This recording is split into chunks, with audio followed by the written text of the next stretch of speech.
Chivo Wallet. Everyone knows that back in June, the president of El Salvador announced that they were going to pass legislation to make Bitcoin legal tender within the country. Not only did they pass that legislation, they have gone further and farther than anyone thought they would be. So they have set up mining facilities inside or using volcano energy. They also have launched the Chivo wallet. They have launched a network of Chivo ATMs as well. In the last 4 months, we have all of the different things that El Salvador has accomplished. 1, they adopted Bitcoin as legal tender. 2, they distributed $30 of Bitcoin to about half of the country's citizens. They installed 200 Bitcoin ATMs in the country. They purchased 700 Bitcoin for the National Reserve. That is about $33 million today. They're up on that Bitcoin purchase. They also began mining Bitcoin through volcanoes that is 100% renewable power. Well, the president of El Salvador, just like Francis Suarez in Miami is acting as the CEO of the city, Bukele is acting as the CEO of El Salvador. He keeps tweeting what their progress is. And so over the weekend, he tweeted 3 million Salvadorians are now using the Chivo wallet, #Bitcoin. Now, 3 million people in a country like America doesn't sound like a huge number. We've got 330 million Americans, give or take. But in El Salvador, there's only about 6.5 million people total. That's right. In El Salvador, 50% of the country approximately is already using the Chivo Bitcoin wallet, which means in less than 30 days, they have reached massive penetration. Now, they are paying $30 to anyone who downloads the app and begins to use it. So obviously, when you have an economic incentive like that, a lot of people are going to go download it. They're going to get their $30 worth of Bitcoin.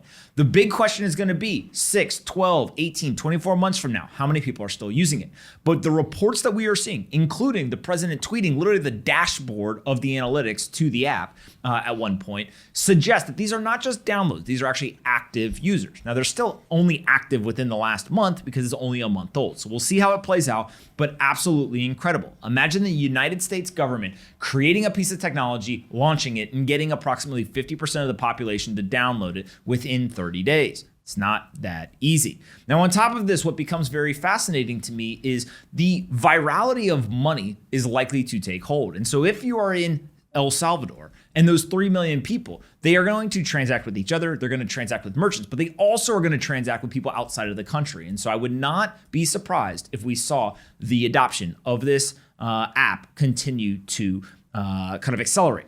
What do we think about El Salvador already being this far ahead? In 4 months, legal tender, 200 Bitcoin ATMs, 700 Bitcoin in the nation's reserves. They're also mining with volcanoes, and now they've got about 50% of the population using this app. Well, I think it's crazy when you think about the app launched less than a month ago, right? So like they did all the other things in the past over the last 4 months, like you mentioned, but the Chivo wallet had only launched 26, 27 days ago or something like that, right? So over the last month, they've onboarded 3 million people, which, as you said the other day, if they were a technology company here in the U.S., they wouldn't be able to raise, or they'd be able to raise money, within a day.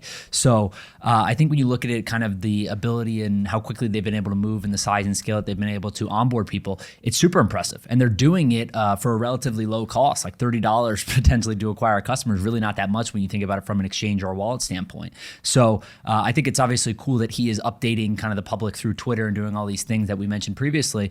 But just the results are really good, right? Within 26, 27 days to onboard 3 million people, about half the country, is obviously great. And then I think when you look at it from a price standpoint, right? Like we've been kind of in this, the price actually declined. I think when they first launched it was $52,000 per Bitcoin. It went all the way down to 40 or 41. And now we're hovering kind of in that 47, 48 range.